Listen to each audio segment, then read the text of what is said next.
Good morning. Are you Eric Segrist? Yes, ma'am.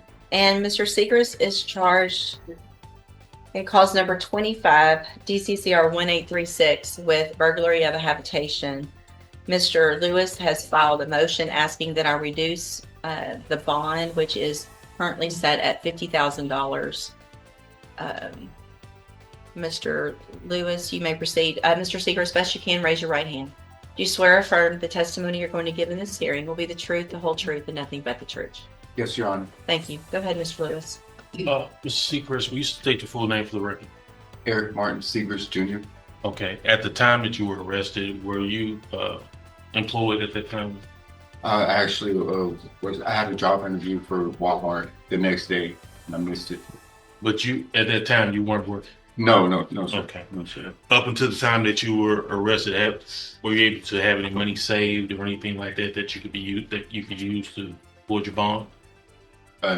No, sir. My sister was planning on helping me out. Okay. So any help would come from your family? My family, yes, sir. Okay.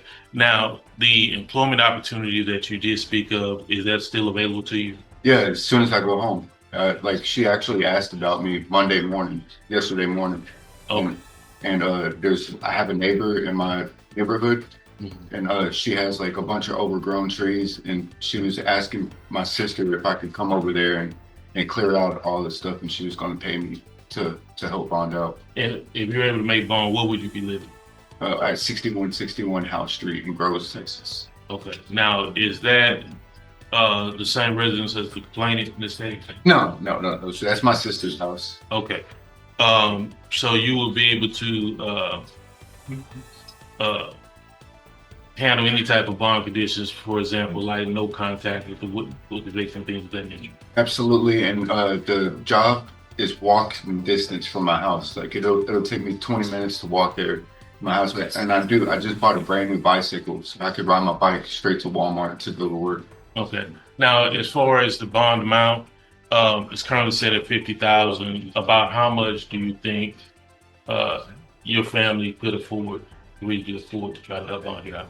Well, I'd say because I have another bond that's 10,000, and so probably around that area, so she can get a better deal with the bondsman, like around 10,000 next year. So you're asking for a bond, you said it's 10,000 on this case, but ultimately you would have a bond obligation of approximately $20,000.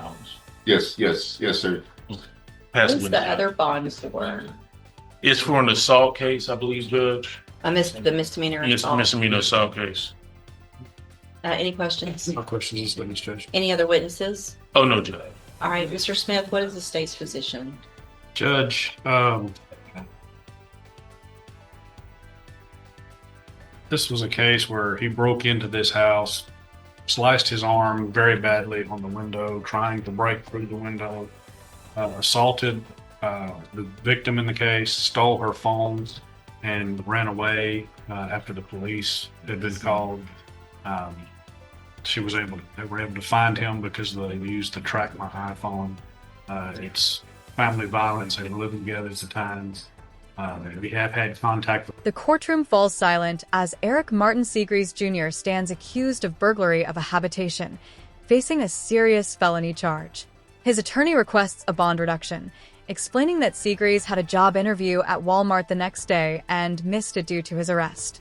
He tells the court that his family plans to help with bond, and if released, he would stay at his sister's home in Groves, Texas, far from the alleged victim. Segrist even mentions local work clearing overgrown trees to contribute toward the bond. Yet, when asked how much his family could realistically afford, he admits around $10,000, far less than the $50,000 bond currently set. The prosecution paints a darker picture. Segrist allegedly broke into a home through a window, cut his arm, assaulted the victim, stole her phone, and fled. Investigators tracked him using Find My iPhone. The case also involves family violence, as the defendant and victim were living together.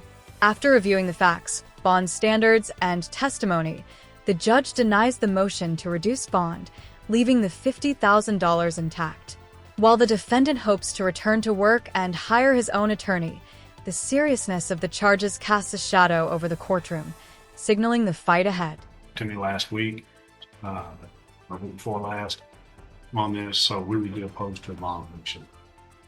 And just for the record, I'm taking judicial notice of the court's file. It does include the probable cause affidavit, and so I have reviewed that as well.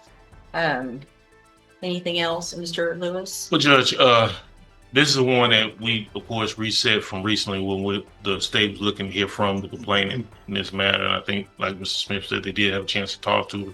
And even from my understanding from that conversation of what we're dealing with is a situation where it's still kind of shaky as far as factually of what went on between him and her that evening. It is something that he definitely wants to pursue. I'm not just going to say a trial, but pursue this matter further as far as trying to get it resolved. He does have plans to hire his own attorney, who is Mr. Parker. He's gone now, but that's initially who the family's going to try to help hire for him. So they're looking to bond him out and hire his own attorney as they proceed with this matter.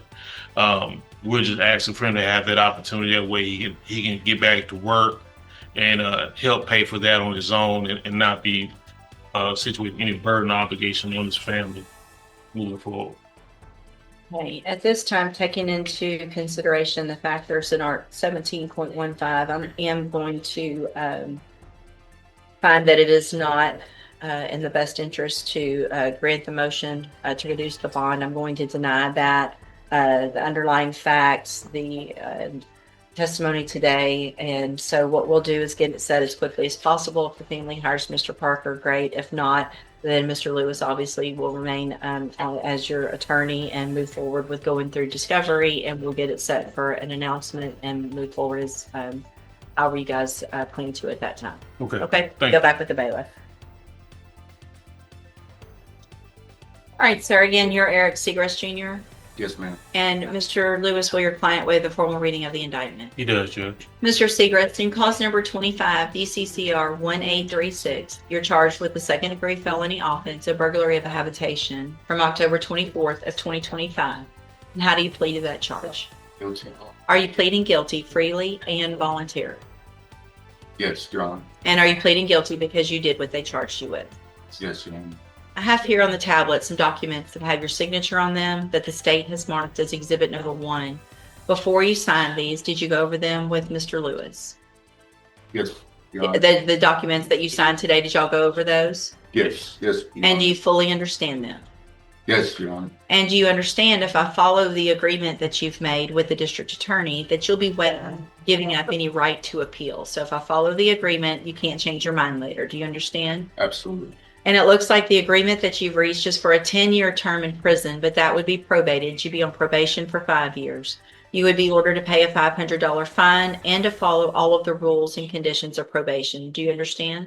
Yes, ma'am. Hold on. Do you also understand that if you're not a U.S. citizen, a plea of guilty or no contest may result in your deportation, exclusion from admission to the country, or denial of naturalization under federal law?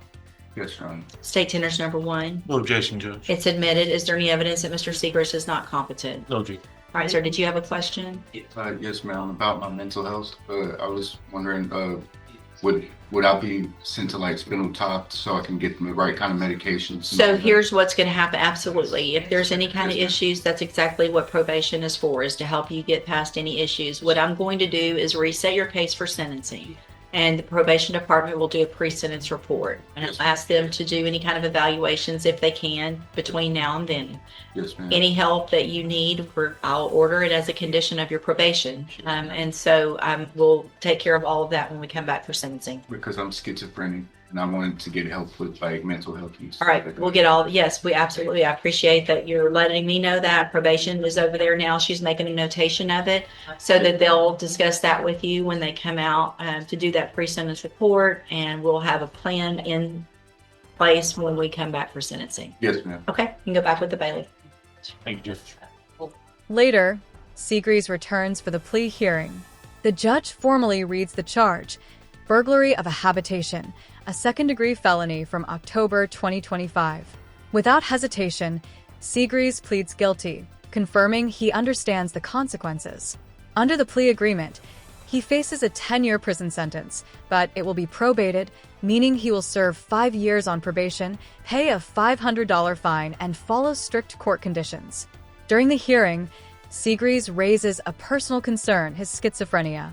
He asks if he will receive proper medication and treatment. The judge assures him that the probation department will prepare a pre-sentence report and can order evaluations as needed.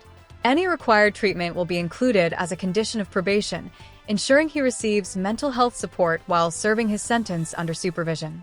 The hearing ends, leaving Seegrees temporarily free, yet the 10-year sentence looms, and his future now hinges on his ability to follow probation rules, maintain his mental health, and stay out of trouble